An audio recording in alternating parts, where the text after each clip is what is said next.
It is a moment in history. Nuclear fusion might just change the way we consume energy, we produce energy. Our next guest says this is nothing short of a landmark for science. Dr. Arthur Turrell is a plasma physicist and author of The Star Builders, which charts the effort to achieve fusion power. He says if this is confirmed, we are witnessing a moment of history. Scientists have struggled to show that fusion can release more energy than it is put in since the 1950s. And the researchers at Lawrence Livermore seem to have finally and absolutely smashed this decades-old goal. And Dr. Arthur Turrell joins me now. So exciting, Doctor. I have to say, you know, because this, as I say, could potentially change the way we produce electricity, change the way we consume. How significant is this announcement? Because you're saying if this is confirmed, this is a game changer.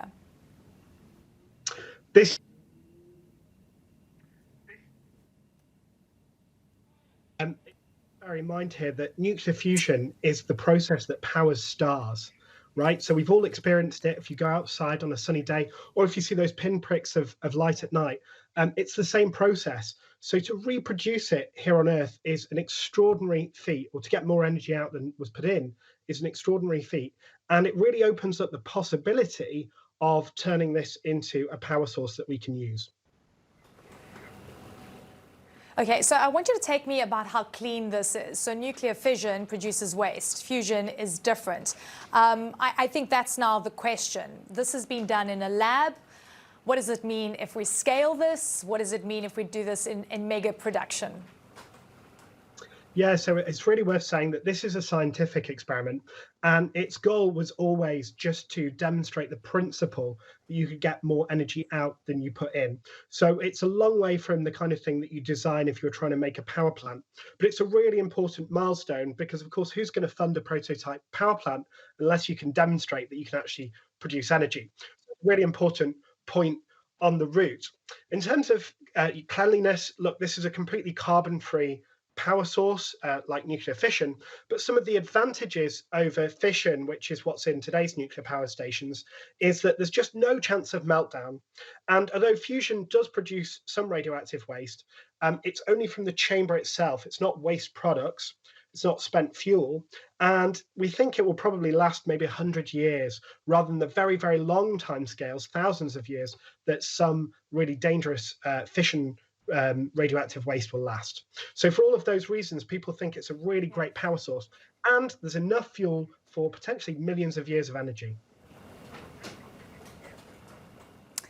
And it is very exciting. I mean, we're showing some of the images that we received and just how this happens, and these elements that are basically brought together to release more energy. I'm trying to hold back my excitement here, but the point is, this is happening in a lab-type environment, and then to replicate it, it becomes the interesting question. What would the new power stations look like? Is it economically viable? Your sense now, and I know you're a scientist, so you want to stick to the facts, but how are you hypothesizing this could turn out?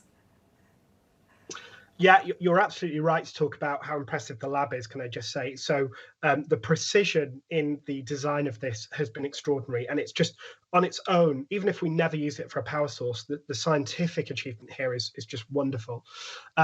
Okay, so, you know, what do we need to do to actually turn this into a power source? Well, there's quite a lot, to be honest. This was one shot on a single experiment. If you wanted to use the same process that we're seeing here for power, you'd have to maybe do that 10 times a second, which is a big difference, and you'd have to get the costs right down as well. Now, the important thing to take away here is that the current setup was never built for power.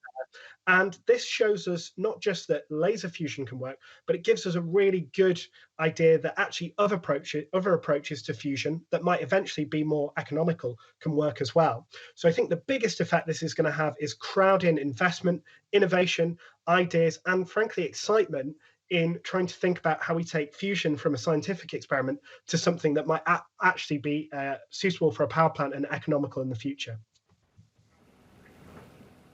Yeah, and Dr. Turrell, the big question is, I guess, can we move away from fossil fuels? Can we move away from nuclear energy? I have so many more questions to ask you, but we'll have you back on the show soon.